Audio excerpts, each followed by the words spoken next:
At noon, a man in custody after fleeing from police and jumping into the Red River. It happened early this morning.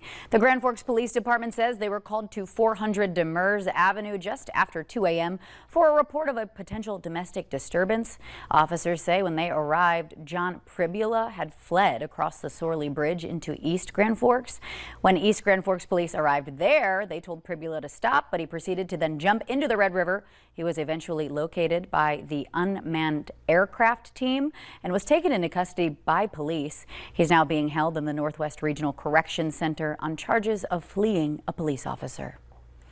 And authorities asking anyone with information about the incident to contact them by phone at 701-787-8000 or by submitting a tip to their Facebook page or the Tip 411 app. That information up on your screen.